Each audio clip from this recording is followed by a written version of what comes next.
Mbote abatinyo so bazo landa biso na tongo.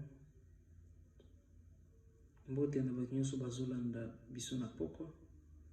Minutes toali zali 1h35. Na ye juste pona kolobana bino rituel moko yesai maka chaque année yezwaka 33 jours. Mais avant dans le belabino rituel wana na ko informer yo que non chaque année nzamba tsaka ange archange oyo ako diriger année mobimba ataka pe démon oyo ako zala comme opposé na ye, donc majorité na opposition na chaque mois ezaka na ange nango ezaka pe na démon nango na chaque journée ezaka na ange nango ezaka pe na démon nango na chaque 20 minutes ezaka na ange nango ezaka pe na démon nango. Alors chaque le 25 décembre il variaka des fois pe les 31 décembre ezaka na vote et ça le maka na ba sphère angélique baponaka par rapport à numéro ya année. Supposons 2020, bako voter nanyo yo bako nommer pour na a gérer année asika. Mais chaque ange ayaka na ba événement na ye, ayaka na ba pouvoir na ye. Alors pendant que année ye bandi asika, ezaka na ba parole, na ba prière, ya ko réciter kaka pendant 33 jours pour na etsayo en harmonie. En bonne relation na ange oyo ba dédié pour na année. Par là, ange année akosala ke année na yo ezala protéger. Ezala béni, ba faveur ezala na sima na yo. Pendant ces 33 jours, ezaka na ba invocation ya kosala. Pendant ces 33 jours, ezaka kaka na ikila okomela masanga te. Yoko passer rapport sexualité au koliape niamate kaka pendant 33 jours. Mais ils allaient là-bas prière au sala, une prière beaucoup spéciale. Alors, mutunyo so azana besoin ya kozwa, une prière wana spéciale. Et c'est a contacté maître Avatar Jean-Pierre Manzolo na numéro na ngai na kopesa na suka. Parce que Jésus dira, bazwaka jamais biloko ya batu, bapesaka ngo bambua te. Bako pesa eloko na moto azali nango besoin. Pe yesengeli a manifester volonté wana. Jésus alobi moto azalaki na oyo ya mukie soki ya sadeli yango te bako botole ata ya mukie wana. Veut dire bako pesa kaka na moto yo azali na goût ya volonté, goût ya sacrifice. Donc rituel wana esengeli moto ya futa $220. Contactez direct maître Avatar Jean-Pierre Manzolo na peso rituel ya ange ya année. Alors na fungoli parenthèse. Ezaka na deux réunions esali na décembre. Ezaka na réunion des anges na sabbat des sorciers. To bandana na sabbat des sorciers. Sabbat des sorciers, yesa le maka les 25 to les 31. Mais il varie à capé la date décembre, topé na ba mois, na les sabbats des sorciers na 3h du matin. Bando ki nyo so mukili, basanga na ba place moko na ba plan infernal. Pendant que bako sanga na bako évoquer hiérarchie infernale, ba démonios so bakuzala wana, ba Lilith, ba Asmodée, ba Belzébuth, ba Léviathan, ba Bélial, ba Baël, tous les démons bazala wana. Alors chaque ndoki bazala na ba député na bango, ezali on dirait assemblée nationale, bazali na ba député na bango. Ba royal peut-être na ka tala Jean-Pierre tokoka qui était année boye tolingi année oyo to aller détruire. Alors chaque démon, chaque ministre démon a analyser comment ba ko détruire Jean-Pierre. to alors dossier oyo ba memeli.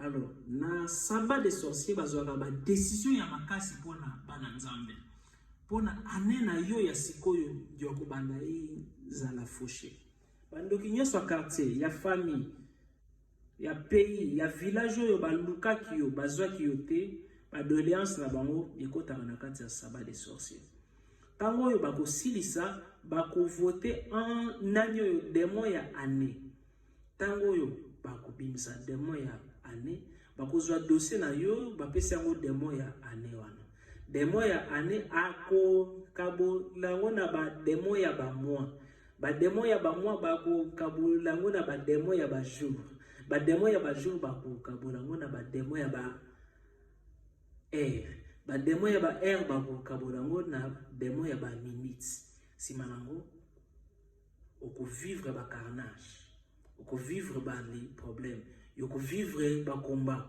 parce que ils ont monde d'esprit ils ont monde invisible mo te dirige ka monde visible olali oloti bakangi yo na kati ya nzungu et ça déjà grave olali oloti mine bokani olali oloti baibi yo mwana olali yoloti okomi aveugle olali oloti ozo koya na libulu ezaka déjà ba mauvais signe alors pona aneno ya sika ezala protéger esengeli ozala na accord na harmonie na archange ya année ya sika 2020 réunion nango elekaki le 25 décembre babimisi ange ya année. Alors, nako tangela bino rapport ya réunion wana. Alors, bato ba obame mettre avatar yebi yango ndenge nini. Nzambe azali na basali na ye mosusu apesa bango voyance. Eza na ba misusu apesa bango polyvoyance. Polyvoyance ezali capacité ya komona makambo nyonso ezoleka na lola na lifelo na monde invisible. Mais voyance ezali kaka capacité ya komona oyo miso ezali komona te. Na Bible ezali na prophète moko amona koma nzambe alingi atinda ange pona akosa ba prophète. Ba prophète miso ba comprendre te kaka yende moto. Ah, comprendre. Alors, élection tango salemi pona année asika nini ibimi. Premièrement, directeur général ya année. Donc, enjeu à gérer année 2020, comme on a eu Archange Sandalphon. Archange Sandalphon, Azali, enjeu d'abord, Oyo, depuis Kala, yende a protéger la planète Terre, Sandalphon, Archange. Mais, adjoint na Zali, Archange Gabriel. D'abord, toke na Sandalphon. Sandalphon a un rôle ya ko matérialiser ba souhait ya bato. Souhait matériel, on a besoin de chance financière, chance ya santé. Sandalphon comme aza archange depuis qu'on a protégé la planète Terre, en plus ba commissaire ange année. Donc, ils allaient très bien. Aussi, à Dieu, il y a Archange Gabriel. Archange Gabriel, azali, mokonzi ya monde angélique, moko babengango Yezod. Banjo, bazalaka wana, bazalaka ba messager. Na chaque 5 heures, minuit, 4 heures, 5 heures, 12 heures, nzamba tindaka ba révélation. Pendant que biso tozaka ya kolala. Alors, ba révélation ne yaka na ba ange messager. Ba asmali mwana. Alors ba ange messager wana bazali na chef na bango kombone Gabriel. Alors Gabriel wana nde batseye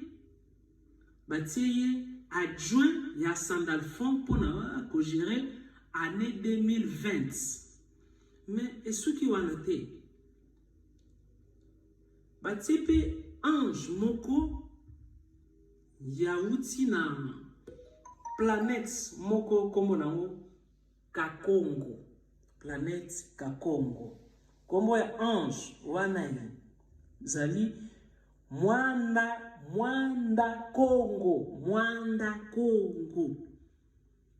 Chaque civilisation, chaque période, chaque peuple, bazalaka na ba ange na bango dominant. Mwanda Congo azali archange yo awuta na monde angélique oyo tobengi yango Kakongo. Bango batu balakisaka bakoko na biso ba mayele bakimbangu baleki mpavita bale koko na biso ya kala periode ya ba Egypte bazwaki boyebi grâce ya extraterrestre oyo archange oyo Mwanda Congo.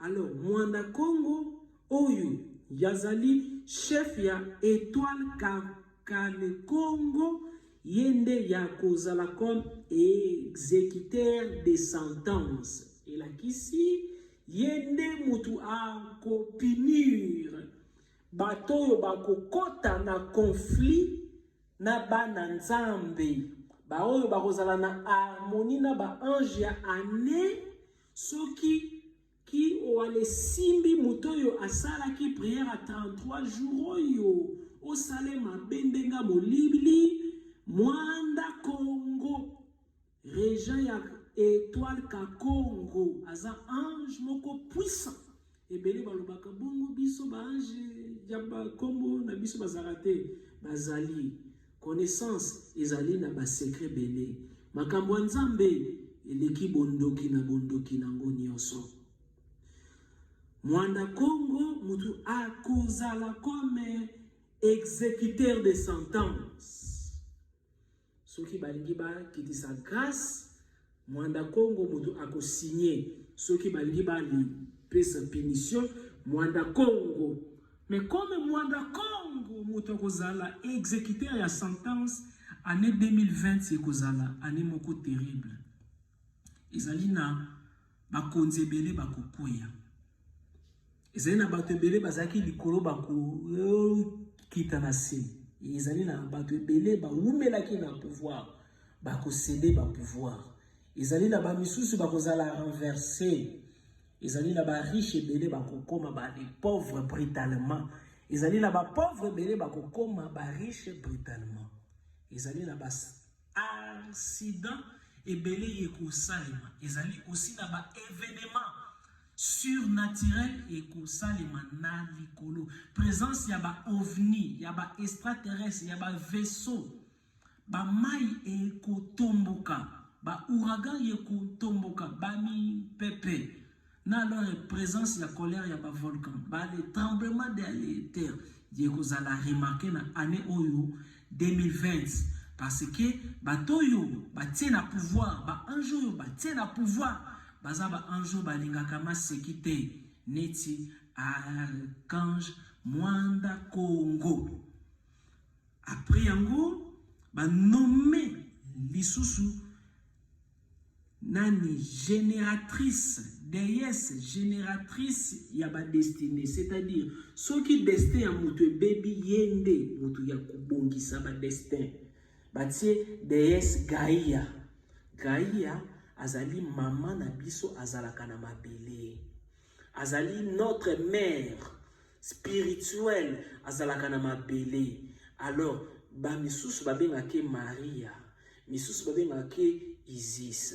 Religion nyonso bapesa ye kombo mosusu. Azali partie féminine ya les divinités mais afandaka na mabele Gaïa. Mais na côté à gauche élection pays salemaki babimisi démon général ya année oyo ya alors ya kwali combattre ba ange année ezali démon Baël na archi démon Léviathan. Démon Baël na archi démon Léviathan. Aussi ndekonanga kozanga koyebeza liwa ya ndambo. Ndekonanga ezalaka na babiloko misusu ba négligaka te. $220 eza rien par rapport ya oyo yokozo. Yokoki ko ali zanga vie, yokoki ko ali kufela mwana juste parce que ozanga ki komi bomba, babengaka ngo komi bomba. Rituel on a kopesa motu nyonso akokonta tenga ezali pona ami bomba. Ane oyo ezala ane moko ya protection pona ye. Ya ane moko ya miracle pona ye. Ba témoignage eleka rebele. Na pesa bato ba fil rouge ezali na bato ya sali accident alimo na kata motuka. Na pesa ba li pantacle ezali na bato ba mona ba miracle. Na pesa ba photo ya Melchizedek et ba mona ba photo ils ont bougé. Chaque jour ezalaka toujours na ba témoignage multicolore. Alors, la lingi yope ane oyo opère dans côté. La Bible dit, na moni bateau il fallait ba fanda na trône, ba fandi na se. Kasi bateau il fallait ba za na se ba fandi na trône. Ba koki ko yiba yo destiné. Le moment est là. Contactez Maître Avatar, Jean-Pierre Manzolo, Mbongo Boko, Tinda na Western Union, Kombo Manzolo, Monga, Mopepe, Jean-Pierre.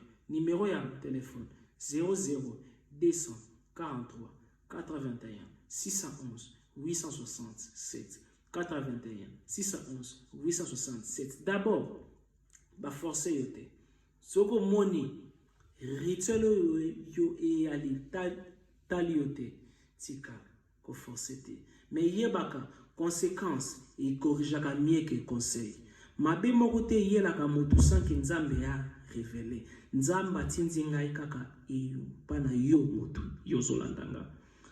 Nzamba lingi o se protéger pour na année oyo parce que ba force du mal ba ennemi na yo bazali ko préparer pour na motu na yo ba business na yo destiné na yo et koyanase. Merci, soyez bénis. Bonne année.